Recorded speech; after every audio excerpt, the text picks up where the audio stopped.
उत्तर प्रदेश समेत देश भर में लोकसभा चुनाव की रणभेरी बज चुकी है। देश भर में आचार संहिता लागू हो गई है।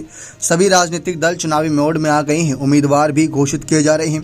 पार्टियां चुनाव जीतने के लिए अपनी रणनीतियां, साम दाम दंड भेद सारी रणनीति अपना रही है। इस बीच बहुजन समाज पार्टी भी चुनाव जीतने के लिए अपनी रणनीति पर काम कर रही है।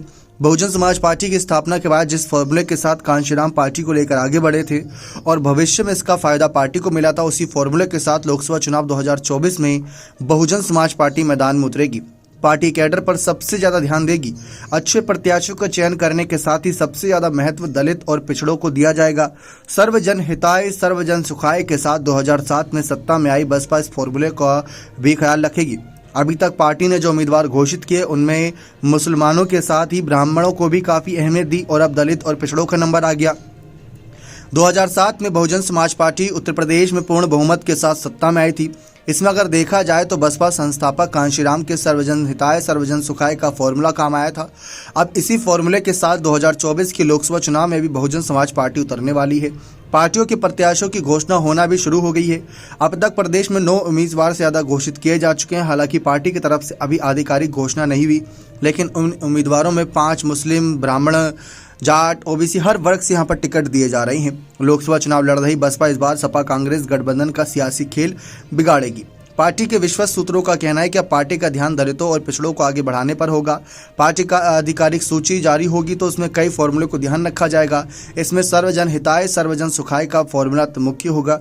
इसके अलावा अभी तक पार्टी ने मिशन के जो फॉर्मूले इस्तेमाल कर सत्ता में आई अपनी उपस्थिति दर्ज कराए उनका भी विशेष तौर पर ध्यान रखा जाएगा।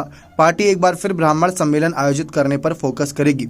जिस जाति के जो भी बड़े नेता होंगे उनको छोटी छोटी सभाओं में भी शामिल होने के लिए निर्देशित किया जाएगा। पार्टी के जो भी कैडर के नेता है उन्हें लोगों के बीच भेजा जाएगा।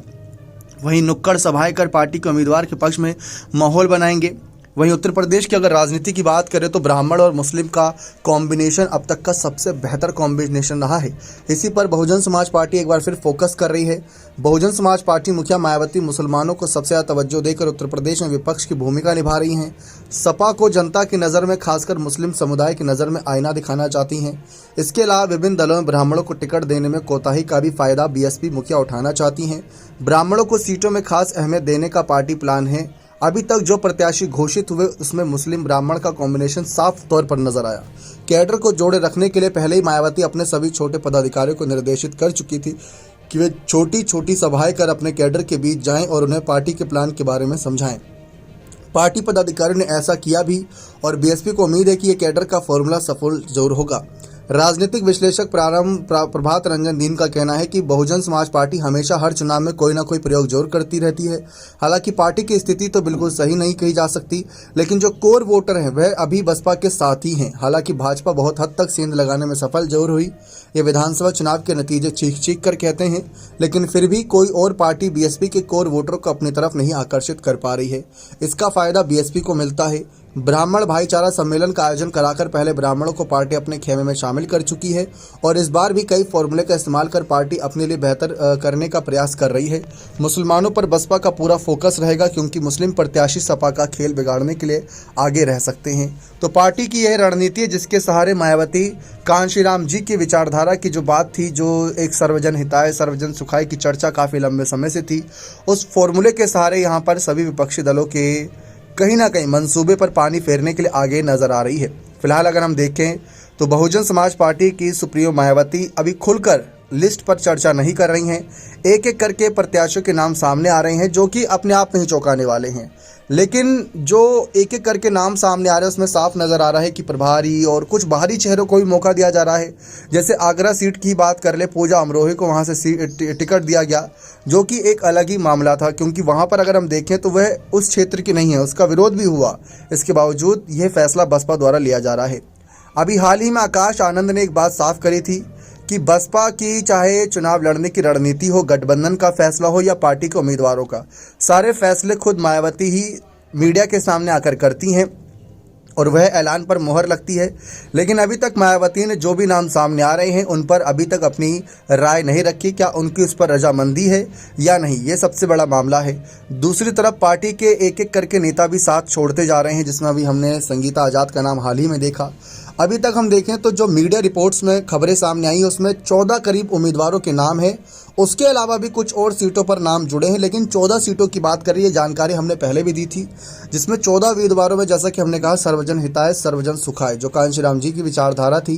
14 उम्मीदवारों में 5 मुस्लिम, 4 ब्राह्मण, 1 जाट, 1 गुर्जर, 1 ओबीसी, 1 क्षत्रिय और 1 दलित उम्मीदवार है। इसके अलावा पिछड़े वर्ग से भी हाल ही में खबर सामने आई कि मौर्य समाज से भी एक नेता को आगे बढ़ाने का काम किया है। जैसा कि आप जानते हैं कि माहौल जब बना तो मायावती ने इस माहौल को ध्यान में रखते हुए ये फैसला लिया है, और अभी तक खैर उन्होंने जनता के बीच आकर खुले तौर पर बात ना कही हो, लेकिन जो खबरें हैं कि सत्येंद्र कुमार मौर्य को अभी हमने देखा कि चंदौली सीट से उतारने की बात सामने आई, तो पिछड़े पर भी यहाँ पर भरोसा जताया जा रहा है। तो ये बड़ा फॉर्मूला है जो इंडिया और एनडीए दोनों के लिए मुसीबत बढ़ाने वाला है। क्या आपको लगता है कि सचमुच मायावती की इन रणनीति से इस बार बसपा 2007 वाले चुनावी नतीजों को दोहरा पाएगी या नहीं? क्योंकि हमने देखा है कि जब से बहुजन समाज पार्टी का निर्माण हुआ तब से बसपा के आंकड़ों में गिरावट इतनी नहीं आई जितनी अब देखने को मिली है। फिलहाल तो देखने को मिल ही रही है, लेकिन इन आंकड़ों में किस तरीके से बढ़ोतरी देखने को मिलेगी।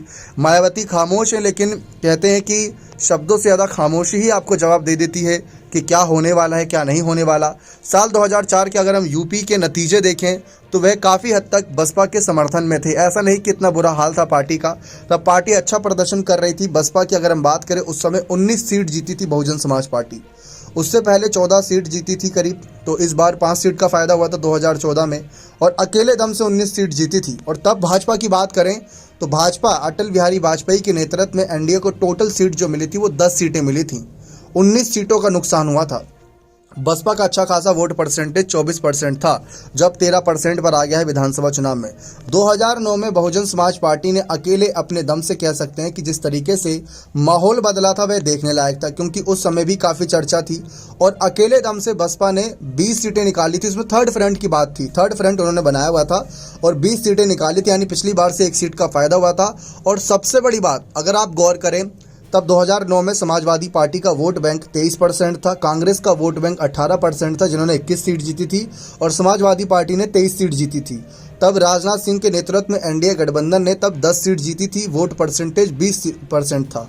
लेकिन मायावती की बसपा का तब वोट परसेंटेज 27% था। यही एक कोर वोटर की बात है जो अपने आप में बहुत खास बनाती, क्योंकि उस समय 2007 में मुख्यमंत्री बनी थी और अच्छा खासा इनको बढ़ोतरी मिल रही थी, तो वहाँ पर इसका बेनिफिट मिला था। लेकिन अब कांशीराम जी के पुराने फॉर्मूले पर बसपा काम कर रही है, तो इस बार क्या इस फॉर्मूले के सहारे मायावती प्रधानमंत्री पद तक पहुंच पाएंगी या नहीं? क्योंकि जितनी सीटें अभी तक निकली हैं, जैसे मान लें 19, 20 जो भी सीटें निकली हैं, उतने सीटों के दम से तो प्रधानमंत्री पद की दावेदारी नहीं मिलती। ये बात आप भी जानते हैं। कम से कम 40, 45, 50 या 55 तक का आंकड़ा टच करना होगा। लेकिन अगर हम पिछले 3 चुनावी या 4 चुनावी नतीजों को मिला दें तो जैसा कि हमने आपको बताया 2004 में 19 सीटें जीती थी बसपा ने, और उसके बाद फिर 2009 में 20 सीटें जीती थी, फिर उसके बाद 2014 में 0 पर थी, फिर उसके बाद 2019 में 10 सीटें जीती। यानी कि पिछले 4 चुनावी नतीजे में बसपा ने 49 सीटें जीती है टोटल पिछले 4 चुनाव में। ये हमने आपके सामने आंकड़ा रखा, पिछले 4 चुनाव में 49 सीटें जीती है बसपा। लेकिन इस बार क्या अकेले दम से कुछ बड़ा खेल कर पाएगी? क्या उतनी ही सीटें निकाल पाएंगे जितनी पिछली बार निकाली थी गठबंधन के तहत?